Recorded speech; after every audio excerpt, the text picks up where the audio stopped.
अस्सलाम वालेकुम दोस्तों की हाल चाल ने जनाब तुसी वेखदे पियो अपना देश पंजाब टीवी ते मैं थोड़ा मेज़बान मुहम्मद रदीम खरल अज गल करांगे जनाब द किंग ऑफ नीली बादशाह के बादशाह नीली के बादशाह और पूरे पाकिस्तान की जान जनाब हाजी शौकत डोगर साहब के घर की ब्रीड के बारे ए जनाब झोटी लैके आए झोटी दूसरा सूआ सुंदी है 28 तो 32 लीटर दुध का रिकॉर्ड है अल्लाह के फजल के नाल इंशाअल्लाह नीली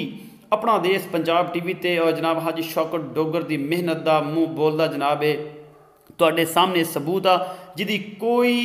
पाकिस्तान लैंदे चढ़ते पंजाब दे विच अल्लाह के फजल नाल बराबरी नहीं। बाकी लैने देने मुकद्दर होंदे ने अनमोल दुनिया के बेहतरीन और प्योर नीली के जानवर हमेशा अपना देश पंजाब टीवी की जिन्हें द किंग ऑफ नीली जनाब हाजी शौकत डोगर साहब के घर की ब्रीड दूसरा सूआ है झोटी और जनाब अल्लाह के फजल के नाल जनाब 28 तो 32 लीटर दुध का रिकॉर्ड आ इस झोटी का जोड़ा इंशाअल्लाह अल्लाह के फजल नाल पूरे पाकिस्तान में बेहतरीन ब्रीड है। और बाकी गल्लां वो ने जिहड़े लोग एवं कमेंट सैक्शन के अगे जाके पिछे जाके कहते जी मैं कर देंगा मैं यही कर देंगा गल्लां फिर होंदियां ने कि लैंदे चढ़ते पंजाब दे विच कोई ऐसा खूबसूरत कोई दाना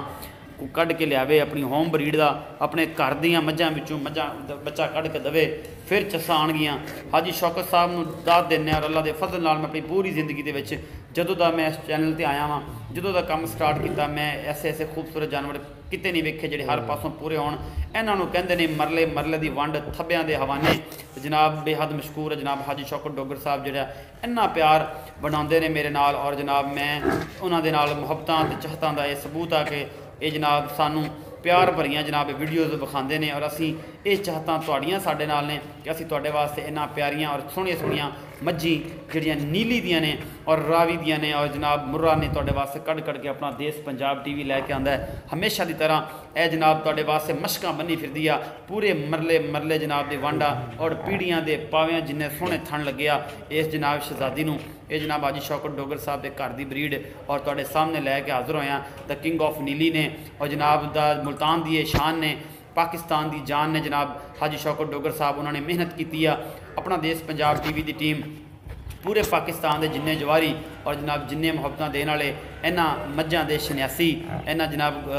जिहड़े इन्हें हीरियां दे शन्यासी ये जिहड़े लोग ने वो हाजी शौकत साहब नूं जनाब एप्रीशिएट करते हैं सलाम पेश करते हैं जनाब कि एडे एडे सोहणे डंगर एडे एडे सोहणे जानवर उन्होंने जनाब लैके इस पाक धरती के उत्ते लैके आए हैं कि इंशाअल्लाह बाहर बैठे जिन्ने भी मुसलमान लोग ने दोस्त ने और जिहड़े साडे हिंदू भरा ने सिख भरा ने ये सारे जिहड़े ने उन्होंने मुहब्बतां ते चाहतां नूं दाद दिंदे आ असीं भी दाद दिन्ने आ जनाब हाजी शौकत डोगर साहब नूं कि उन्होंने एडियां प्यारियां ते मुहब्बत वालियां जनाब चीज़ां रखियां ने और इंशाअल्लाह अल्लाह के फजल नाल इस तरह ही रखते रहणगे। उम्मीद तो बड़ी आ कि अल्लाह पाक उन्हां दी जिंदगी विच कारोबार दे विच ते हर मामले विच जनाब बरकत पावे और ये खूबसूरत जानवर जिहड़े ने साडे वास्ते लैके हाज़र होंदे ने हमेशा की तरह अच्छे और जनाब कमाल के जानवर जिहड़े ने अपना देश पंजाब टीवी की जीनत ने और इंशाअल्लाह ये जे जानवर कोई विखावे तो सामने आवे कमेंट सैक्शन इत्थों वीडियो साड़ियाँ डाउनलोड करके सानू ना विखावे अगर माई दा लाल कोई है तो जनाब सामने आवे और इंशाअल्लाह सानू दसे कि असीं जनाब तुहाडे वास्ते अजे नीली दे ब्रांड कट के लैके